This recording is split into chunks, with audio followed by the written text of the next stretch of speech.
Olá, mais um Transitando com Marcelo Araújo. Vamos falar um pouco a respeito de bicicleta elétrica, que está uma confusão muito grande. Várias vezes abordamos aí os temas dos cicloelétricos, né?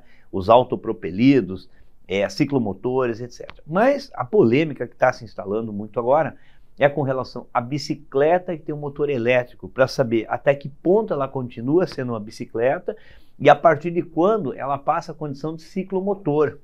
E foram estabelecidos critérios, na verdade repetidos critérios a respeito dessa condição.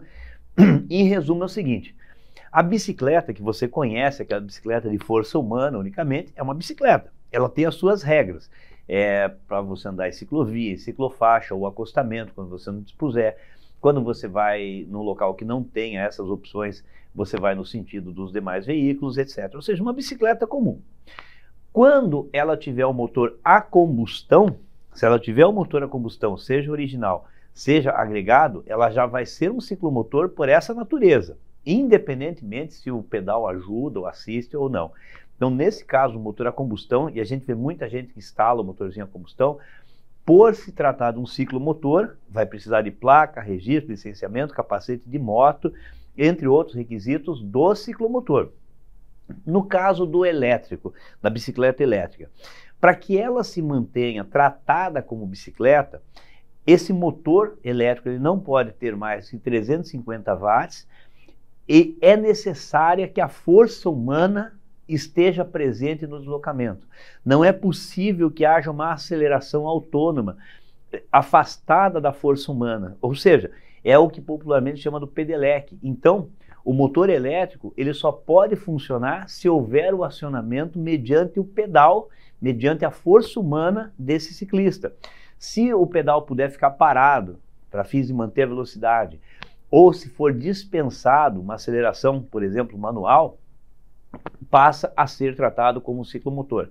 Mas um dos requisitos também, além da potência 350 watts máxima, além dessa questão de precisar da força humana para o acionamento do motor elétrico, a velocidade máxima não pode passar de 25 km por hora. E aí é uma questão emblemática para quem conhece, tem noções de velocidade, tanto de uma corrida quanto de um pedal, porque perguntar, é muito isso? Vamos fazer o seguinte pensamento.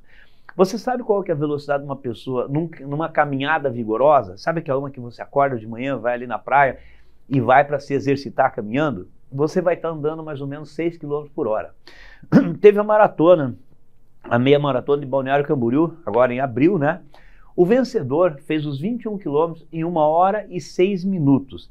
Isso significa que ele correu a 5,3 metros por segundo, o que equivale a um pouco mais que 18 km por hora. Então uma pessoa ficou correndo numa média de 18 km por hora, subindo o Morro da Rainha, inclusive.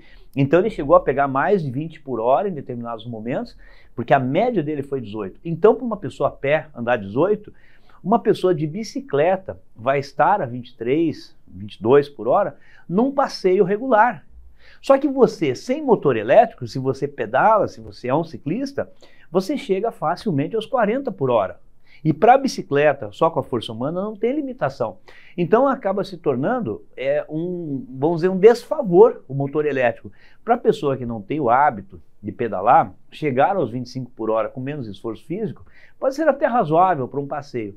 Mas para quem vai se utilizar e já tem força física, seria muito mais interessante que a legislação colocasse um percentual de torque a mais do que a força física natural, do que fazer uma limitação geral dessa. Eu fiz um teste, inclusive, confesso que é muito frustrante você ter uma bicicleta que ao chegar aos 25 por hora, por mais força física que você faça, ela não consegue desenvolver.